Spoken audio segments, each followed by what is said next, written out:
Hello friends, स्वागत है आपका इस चैनल पर। तो आज हम देखने वाले हैं 12th क्लास का हिंदी। 12th क्लास का हिंदी के जो पाठ और लेखक के नाम पढ़ने वाले हैं और कौन सा पाठ है जो क्या है, जैसे निबंध है, कहानी है, भाषण है, कविता है, एकांकी है, क्या है, इसके बारे में भी पढ़ेंगे। और कौन से पाठ को कौन से लेखक ने लिखा है, काव्यखंड और गद्यखंड का दोनों समझेंगे। समझ लीजिए कि आपका 15 नंबर आपका यहाँ से क्लियर हो जाएगा। लगभग ये 5 से 6 मिनट में आपका ये 15 मार्क्स हम क्लियर करा देंगे। इसकी गारंटी है। 5 से 6 मिनट बस आप हमें दीजिए, उतना में आपका हम 15 नंबर समझ लीजिए क्लियर करा देंगे। तो चलिए अब पाठ और लेखक का नाम देखना स्टार्ट करते हैं। उससे पहले एक बार लाइक करके शेयर कर दीजिए वीडियो को, लाइक करके शेयर कर देंगे। और न्यू स्टूडेंट जितने भी होंगे वह चैनल को सब्सक्राइब कर लेंगे। और चलिए व्हाट्सएप ग्रुप ज्वाइन नहीं किएंगे तो जाकर डिस्क्रिप्शन में लिंक होगा, जाकर कर लीजिएगा। तो सबसे पहले यहाँ पाठ का नाम लिखा हुआ है और यहाँ है लेखक। तो चलिए हम समझते हैं। सबसे पहले है कि कौन सा पाठ है। सबसे पहले है बातचीत। बातचीत पाठ है क्या है, तो बातचीत पाठ जो है एक निबंध है। एक निबंध है जिसको लिखे कौन है, तो जिसको लिखे है बालकृष्ण भट्ट जी। किसको, बातचीत को बालकृष्ण भट्ट जी लिखे हैं। यहाँ पे देखिए ब से बातचीत और ब से बालकृष्ण भट्ट, ऐसे ही आपको याद रहेगा। उसने कहा था, उसने कहा था कौन है, तो यह एक कहानी है। उसने कहा था एक कहानी जिसमें मेन पात्र में होते हैं लहना सिंह। लहना सिंह होते हैं इसमें मेन पात्र में। पूरा समझाते हुए चलेंगे, आपको चिंता मत कीजिए। उनका उसने कहा था में लहना सिंह जो होते हैं वह मुख्य कैरेक्टर मेन पात्र में होते हैं। मेन पात्र में कौन, लहना सिंह होते हैं। ध्यान रखना है आपको। और ये क्या है, तो आपका ये चंद्रशेखर शर्मा गुलेरी जी इसको लिखे हुए। उसने कहा था को चंद्रशेखर शर्मा गुलेरी जी।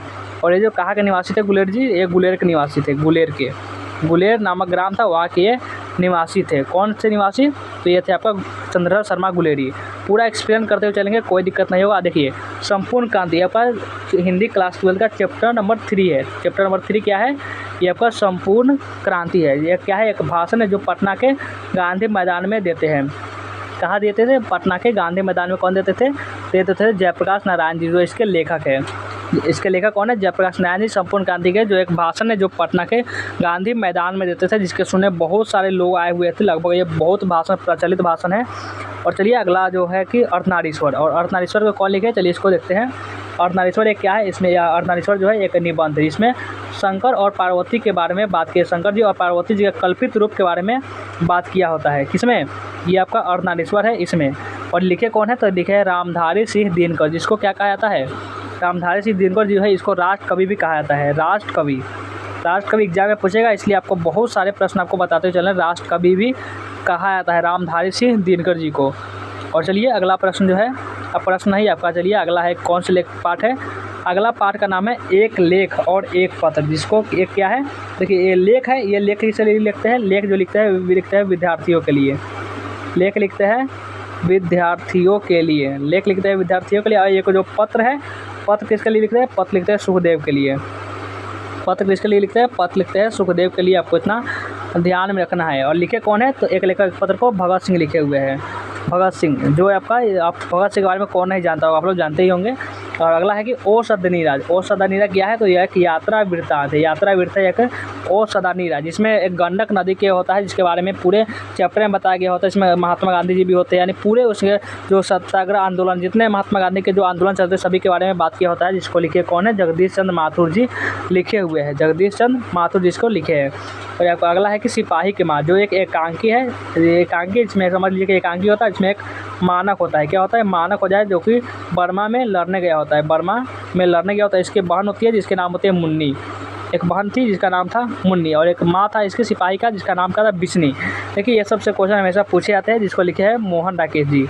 और ये आपका अगला है कि प्रगीत और समाज। देखिए उत्पटांग चैप्टर है। हम कहें तो इसको आप ज़्यादा क्वेश्चन पूछे जाते नहीं, तो इसको कोई पढ़ता भी नहीं। ये प्रगीत और समाज है, जो एक निबंध है। क्या है, निबंध ऐसे है ये, जिसको नामवर सिंह लिखा है। देखिए नामवर सिंह, नाम है सिर्फ नामवर सिंह, चैप्टर अच्छा नहीं लिखे हुए हैं। तो चलिए अगला जो है कि जूठन। देखिए जूठन जिसको कौन लिखा है, दलित आत्मकथा। ये आत्मकथा यानी अपने बारे में, अपने आत्मकथा बोलते हैं उसको, जो कि अपने बारे में लिखा होता है। जूठन कौन लिखे, ओम प्रकाश वाल्मीकि जी लिखे हुए हैं। जिसमें बहुत सारे ऐसा होता है जिसमें गाय मर जाता है, तो लेखक जो होते हैं ओम प्रकाश वाल्मीकि जो उनसे उठवाया था, जिसमें वो बहुत छोटे होते हैं। पूरी उनकी ऐसी स्थिति थी जैसे आज की स्थिति कैसे भी नहीं। उनको जूठा दिया जाता था उनको खाने के लिए। आपको शुद्ध खाना तो कभी खाए भी नहीं होंगे अपराधी में, जब तक वे लेखक नहीं बने थे तब तक। बहुत जूठा खाना मिलता था, कभी कभी तो वो भी नहीं मिलता था। ऐसे कहानी थी अपने ओम प्रकाश वाल्मीकि जी की। और चलिए आगे क्या है, आगे हंसते हुए मेरा अकेलापन, जो एक डायरी है। हंसते हुए मेरा अकेलापन, जो एक डायरी है, जिसको मल्ल जी लिखे हुए थे। इसका मल्ल जी का पूरा नाम क्या था, मल्ल जी का पूरा नाम भरत जी श्रीवास्तव। भरत जी श्रीवास्तव इनका पूरा नाम था। ये भी आपको ध्यान में रखना है, इससे क्वेश्चन पूछे जाते हैं। और देखिए आपका आगे है तिरिच। तिरिच क्या है? तो तिरिच एक कहानी है जिसको उदय प्रकाश जी लिखे होते हैं, जिनके लेखक के पिताजी के बारे में लिखा होता है। लेखक के पिताजी को एक तिरिच काट लेता है और उसके बारे में यह पूरा कहानी होता है। और अगला है शिक्षा, जो एक शिक्षा शास्त्र है जिसको जे कृष्णमूर्ति जी लिखे होते हैं। और जे कृष्णमूर्ति जी का पूरा नाम क्या है? और जे कृष्णमूर्ति जी का पूरा नाम है जिद्दू कृष्णमूर्ति। आपका जिद्दू कृष्णमूर्ति इनका पूरा नाम है। ये हुआ आपका गद्य खंड का। अब चलिए काव्य खंड का समझते हैं। क्या समझते हैं? काव्य खंड का देख लीजिए आपका ये आ चुका। आइए जल्दी जल्दी आइए और इसको समझिए। काव्य खंड का पाठ को चलिए समझते हैं। काव्य खंड का कौन कौन सा पाठ है? देखिए आपको काव्य खंड में लिख दिया, कोई दिक्कत नहीं होगा। तो करबक, देखिए करबक को कौन लिखे बताइए? करबक को लिखे मलिक मोहम्मद जायसी जी। करबक को मलिक मोहम्मद जायसी जी लिखे। इसमें वे बताते हैं कि कैसे वे कविता को लिखते हैं। जैसे आँख जो दर्पण कौन सा ये, या फिर बहुत सारे बात करते हैं। जैसे नदी के बारे में बात करते हैं, आपको अपने किस प्रकार से वो कितने दुख में रहे, आपका एक आँख है इसके बारे में बात करते हैं। यानी बहुत सारे अच्छा कहानी है, कविता है वाले पढ़ेंगे तो आपको बहुत ही अच्छा लगेगा। क्वेश्चन भी ऐसे पूछा जाता है इससे। और एक है पद जो है, ये पद है आपका सूरदास का और एक पद है आपका तुलसीदास का। यह भी आपको हम बता दे रहे हैं। और ये पद छप्पा है। छप्पा जो देखिए, छप्पे को लिखा हुआ है नाभादास जी। छप्पे को कौन लिखे हैं? नाभादास जी। छप्पे उसे बोलते हैं जो 6 पंद का रहता है, 6 लाइन का समझ लीजिए कि 6 पंक्ति का रहता है, उसे छप्पा ही कहा जाता है। इतना आसान भाषा में समझ लीजिए। और आगे है कि कवित्व। कवित्व के बारे में किसके बात होता है? कवित्व में एक शिवाजी और एक छत्रसाल के बारे में बात किया जाता है। शिवाजी और छत्रसाल के बारे में, यानी शिवाजी का जितना वीरता का बखान किया जाता है। छत्रसाल के तलवार के बारे में बात किया जाता है कि छत्रसाल की तलवार जब निकलती है तो दुश्मनों का कैसे संहार करती है, उसके बारे में। यानी कवित्व को भूषण जी लिखे हुए थे। और तुमुल कोलाहल कला में यह कविता है जिसमें यह बताया जाता है कि मन कैसे, जब बहुत सारे जब शोर बाजा बज रहा होता है, जब बहुत सारे कोलाहल हो रहा होता है, कि अपने दिल की बात करने में कितनी कठिनाई होती है, उसके बारे में तुमुल कोलाहल कला में बात किया था, जिसके लेखक जयशंकर प्रसाद जी है। और अगला जो आपका पाठ है वह है पुत्र वियोग। अगला पाठ है पुत्र वियोग, जिसके लेखक है सुभद्रा कुमारी चौहान जी। जो एक महिला होती है, इनका जो पुत्र खो जाता है उसके बारे में चैप्टर लिखती है। बहुत ही इसे आप पढ़ेंगे ना अच्छे तरीके से, अगर आप पढ़ने वाले होंगे तो आपके आँख से आंसू गिर जाएगा इसे पढ़ेंगे तो। आपका अगला पाठ है कि ऊषा। ऊषा आपका पाठ है। ऊषा किसके बारे में कहा जाता है? ऐसा नहीं है, अब जो नाम सुनेंगे किसी लड़की का नाम होता है वह ऊषा। ऊषा कहते हैं जो अब रात्रि जब जा रहा होता है और दिन जब आ रहा होता है, यानी जब चंद्रमा जा रहा होता है और सूरज आ रहा होता है, उस समय को ऊषा कहते हैं, जिसको लिखे है शमशेर बहादुर सिंह लिखे हुए हैं इसको। और आगे है जन जन का चेहरा एक। जन जन का चेहरा एक, इसके लिखे होते हैं गजानन मांगो मुक्ति बोध। यानी सबका ऐसा माना जाता है जितने भी लोग हैं सबका चेहरा एक नज़रिया से देखा जाता है इस पाठ में। और आगे है कि अधिनायक। अधिनायक यानी कि जो बहुत सारे लोग होते हैं जो अपने आप को अधिनायक समझते हैं, जैसे एकदम गाना उना बजाते हुए आ रहे होते हैं, वो बोलते हैं कि हम जीत गए, हम जीत गए, अपने आप को बहुत बड़ा आदमी समझते हैं, नेता विधायक। इसके बारे में इसमें बताया जाता है, जिसको लिखे हुए हैं रघुवीर सहाय जी। अगला पाठ है प्यारे नन्हे बेटे को। प्यारे नन्हे बेटे को, जिसमें आपको एक होते हैं पिता होते हैं और एक माँ होती है, जो अपने बिटिया को, पिता क्या करते हैं बेटा को सिखलाती है और माँ समझाती है। इसी के बारे में लोहा क्या है, अपने माँ होती है अपने घर के चीज़ों को समझाती है, पिता अपने बाहर खेत कुदाली हंसुआ इसके बारे में समझाते हैं। इसको लिखे हुए थे विनोद कुमार शुक्ल जी। यानी कि थोड़ा थोड़ा हम सभी चैप्टर के बारे में बताते हुए चल रहे हैं। और अगला पाठ है हार जीत। हार जीत जिसको अशोक वाजपेयी जी लिखे होते हैं। हार जीत को कौन लिखे? अशोक वाजपेयी जी।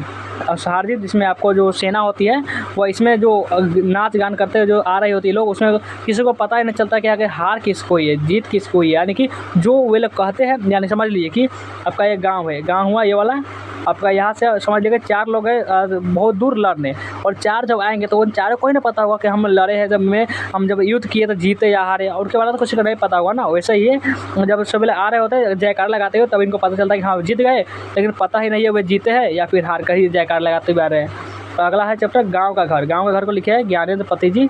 गांव के घर में यही बताया जाता है कि जो पहले की जो चीज़ें हैं वो लुप्त हो चुकी है। जैसे आप देखते होंगे जो जाता पहले होता था जिसमें दाल उल दराता होता था वो ख़त्म हो गया। जैसे पहले ओखली था, वह बहुत कुछ पहले के जो चीज़ें थी वो अब समाप्त हो जा रही है। जैसे आप पहले बैल देखते होंगे जिससे आपको खेत जोताता था वो ख़त्म हो गया, अब तो ट्रैक्टर से जोता रहा है। यानी कि इसी प्रकार से जो पहले की जो चीज़ें हैं वे ख़त्म हो चुकी है। इसके बारे में इसमें बताया जाता है। ज्ञानेंद्र पति जी लिखे हुए गाँव का घर। आपको हमने गद्यखंड और पदखंड दोनों को अच्छे तरीके से बता दिया है। यह समझ लिए कि यहाँ से कितना मार्क्स आता है। यहाँ इतना मान के चलिए कि आपका 15 से 20 मार्क्स का क्वेश्चन सिर्फ यहाँ से ही पूछा जाता है। आपका हिंदी का जो हमने ऑब्जेक्टिव करवाया हुआ चैप्टर वाइज ऑब्जेक्टिव कराकर ख़त्म कर दिए हुए हैं। चैप्टर वाइज ऑब्जेक्टिव पूरा हर चैप्टर का करवा दिए हुए उसका ख़त्म हो चुका है। उसका प्लेलिस्ट का लिंक जो है डिस्क्रिप्शन में हम दे दिए, उसका प्लेलिस्ट का लिंक डिस्क्रिप्शन में जाकर देख सकते हैं। और चैप्टर वाइज सब्जेक्टिव भी करवा दिए हुए उसका भी लिंक आपको डिस्क्रिप्शन में मिल जाएगा, जाकर आप अच्छे तरीके से सबको पढ़ लीजिएगा। और इम्पोर्टेंट अब वही करवा रहे हैं जो आपके एग्जाम में आ सकता है। इम्पोर्टेंट जो सब्जेक्टिव और ऑब्जेक्टिव फ्री है वही आपको करवा रहे हैं। तो आज का क्लास कैसा लगा कमेंट में ज़रूर बताइएगा, ये वीडियो कैसा लगा कमेंट में बता दीजिएगा। और एक बार वीडियो को लाइक करके शेयर भी कर देंगे और न्यू स्टूडेंट जो है हमारे चैनल को सब्सक्राइब कर लेंगे। चलिए वीडियो को एंड करते हैं, मिलते हैं फिर किसी नेक्स्ट वीडियो में।